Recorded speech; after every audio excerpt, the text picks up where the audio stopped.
Зэсэн Вандарвэн 2025 оны 3 дугаар сарын 25-ны Ноёмбр гарагийн өдөр Frog and Princess Pub.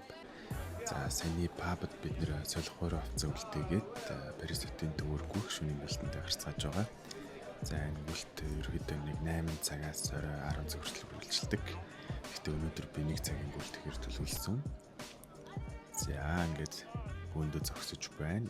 Харин энэ уур зогсож байгаа юм гэхдээ болохоор манай Парисын Adidas гүрэгчдийн өмнөд бүсийн ахлагч байгаа. Би болохоор энэ өмнөд бүсийн гишүүн.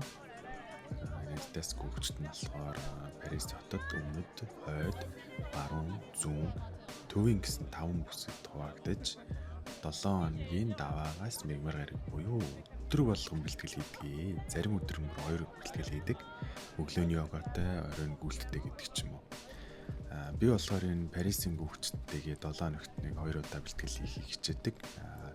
Амралтын өдөр Ням гарагт Монгол спорт холбооныхоо залуучуудтай хамтдаггүй боддгоо. Тэгээ ер нь ажил төрөл амжиж байгаа юм бол хамтдаа гүйж байдаг. Амжихгүй бол яхаа тэгээд хуваараа ганцаараа гүйж байдаг л та гэж. Өмнөх бичлэгэн дээр дурдсанчлан гүйж байгаа бэлтгэл хийж байгаа бичлэгийг оруулнаа гэжсэн. Тэгээ бас Парис хотын төвөөр явж байгаа сонирхолтой газар дээр тайлбарлана гэж ярьжсэн да. За энэ болгоныг нэг дор баазах боломж бас гарлаа. Тэгээд дээрээс нь өнөөдөр би анх удаа энэ шөнийн гүйлтэн дээр камер бариад гүйж байгаа учраас бас баг зэрэг туршлагагүйцэн байж магадгүй өнгө дүрстэй байх гэрэл мэрэл ер нь бол баг учраас жоохон юу гэдэг юм бэлээ. Одоо энэ урд харагдаж байгаа шиг өөрөө музей байлаа. Тэр цаана харагдаж байгаа бол музейд өгсөн бай. Гэх мэтчлэн би богинохон бичлэгүүд хийчихсэн юм байлээ. Зарим газар 1 минут орчим бичлэг, зарим газар нэг 10 хэдэн секунд ч юм уу. Яг хаа гэхдээ дараа гүйх боломж гарна л да. Тэр үед дахиж бичих болно. За өнөөдөр бол 6 минут 1 км буюу 10 км гүйгээд 1 цагийн дотор дуусгана гэсэн төлөвлөгөөтэй бид хэд гүйж байгаа. Тэгээд гүйлтийн замыг төлөвлөсөн хүн болохоор манай өмнөд бүсийн ахлагч миний хажууд гүйж байгаа энэ бичлэгэн дээр сая хийдэг харагдлаа. Яг одоо энэ харагдаж байгаа гүр болохоор миний дуртай гүр 3 дугаар Александр гэдэг Орсын хааны нэрвчт гүр байгаа. 1900 онд нэгдсэн нийллийн өргөн гүр одоо яг доор өнгөрч байна. Дээгүүр машин зөрөх хүн алхах замтай. Парис хотод нэлээд олон гүрнүүд байдаг. Энэ гүр бараг шинэндээ орох шүү. Магадгүй. Тэгээд яг энэ гүрэн дуртай болохоор жоохон тайлбарлаа. Тэгээд цаана Эйфелийн цамхаг маань харагдаж байна. Эйфелийн цамхагийн талаар ер нь тусад нь бараг бичлэг хийж болно доо. Өглөөнөөс орой болтол тэрэ байр эргэлдээд гоё бичлэг хийж болох юм. Өвөл 100 нартай үлдээ 3 таа цастай ер нь ямар ч үед цамхаг маань сайхан харагддаг. Яг камерын дээр жоохон бүрдзийгээд байна. Ягаад бүрдзгэж байгаа бэ гэхээр би гүйж байгаа учраас ингээд баг зэрэг бомс өгч байгаа, дөрөлт өгч байгаа гэх зэрэг. За бид нэр гүйсэр байгаа Эйфелийн цамхагийн уртлын Пон Йена буюу Йенагийн гүрэн дээр ирлээ.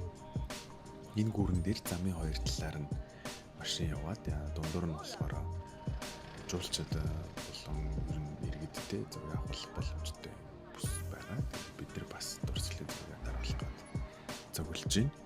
Харин дурсгалын зургийг мэдээж манай багийн ахлагч дарж өгнө. Тэгэхээр ямар зураг гарсныг нь хамтдаа харцгаая. За нэг иймэрхүү зураг болсон байна. Бид нэр тавлаагаа тэгээ ахлагчтайгаа зургуулаа гүйсэн. За замын дундаас бас нэг ганц 2 хүмүүс нэмэгдэж орж ирсэн.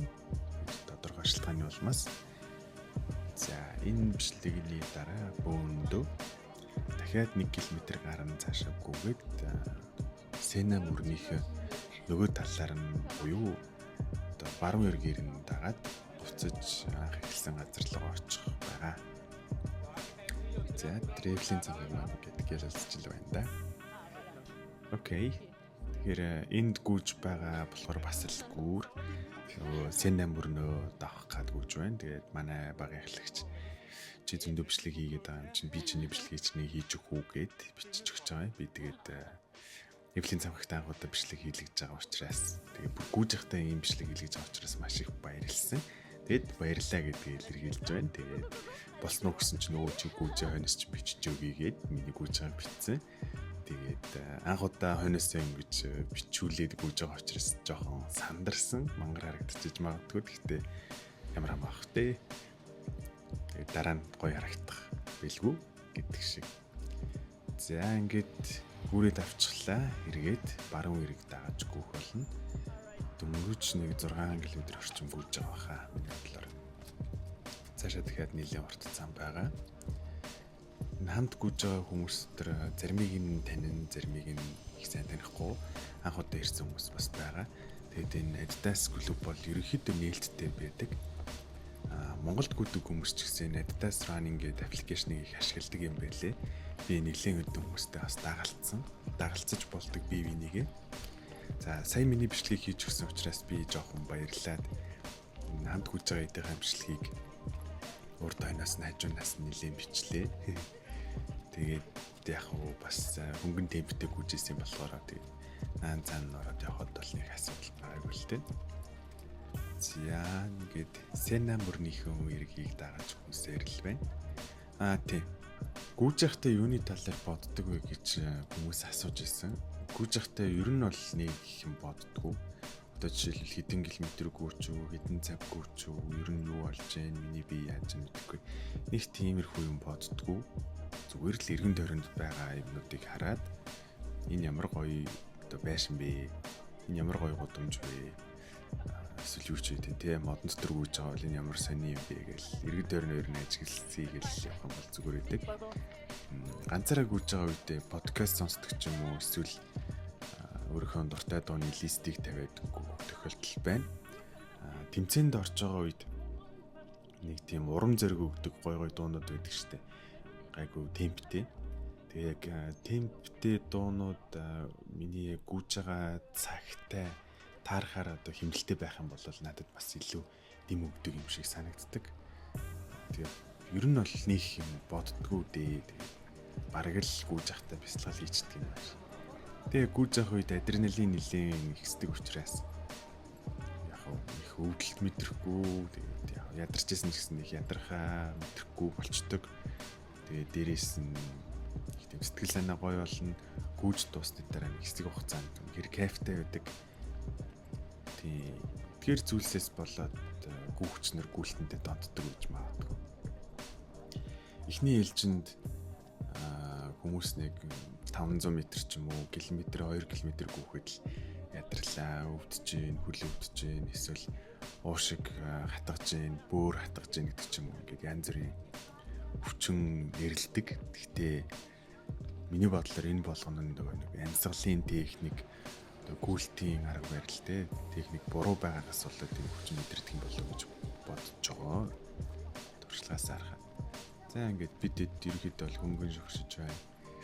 За манай хоёр залуу бол нэлээд хурдан гүйдэг, манай ахлагч бас нэлээд хурдан гүйдэг. Гэхдээ орой хугацаанд бэлтгэлтэй гарч ирсэн юм. Өнөөдөр бол хурдан гүйл юм байна л та. За энд бас өөр бүлэг хүмүүс ингээд бэлтгэл сургалт хийж байна. Тэр ер нь ажиллаж байгаа өстэй тий Парисын иргэд болж л игүүл дасгал хөдөлгөөн хийж л үүдэг. Миний өмнөх бичлэгүүдээр харж байсан баг. За тэр цаана нэг эмэгтэй ороод ирсэн байна. Бид хэд дөрөв зургуулаа гүйжсэн бол одоо 8 лав болчихсон. Нэг эмэгтэй нэг эрэгтэй нэмэгдсэн. Манай найзууд байгаа. Ингээд 10 км-ийн замыг хамтдаа дуусгаж байна. Тэгэхээр бараг л дууслаа. Энэ гарцсан дээр зогсоод баруун эргээд 1 км орчим яваал дуусна. За бид нар гүйлтийн бэлтгэлийг дуусгасан. Одоо би хувцас солиход анх эхэлсэн Frog and Princess пабд орж ирлээ гэд гүйсэн зам маань харагдаж байна. За бичлэгийн маань дуустал хамт байсан хүмүүстээ маш их баярлалаа. Дараа уулзцгаая.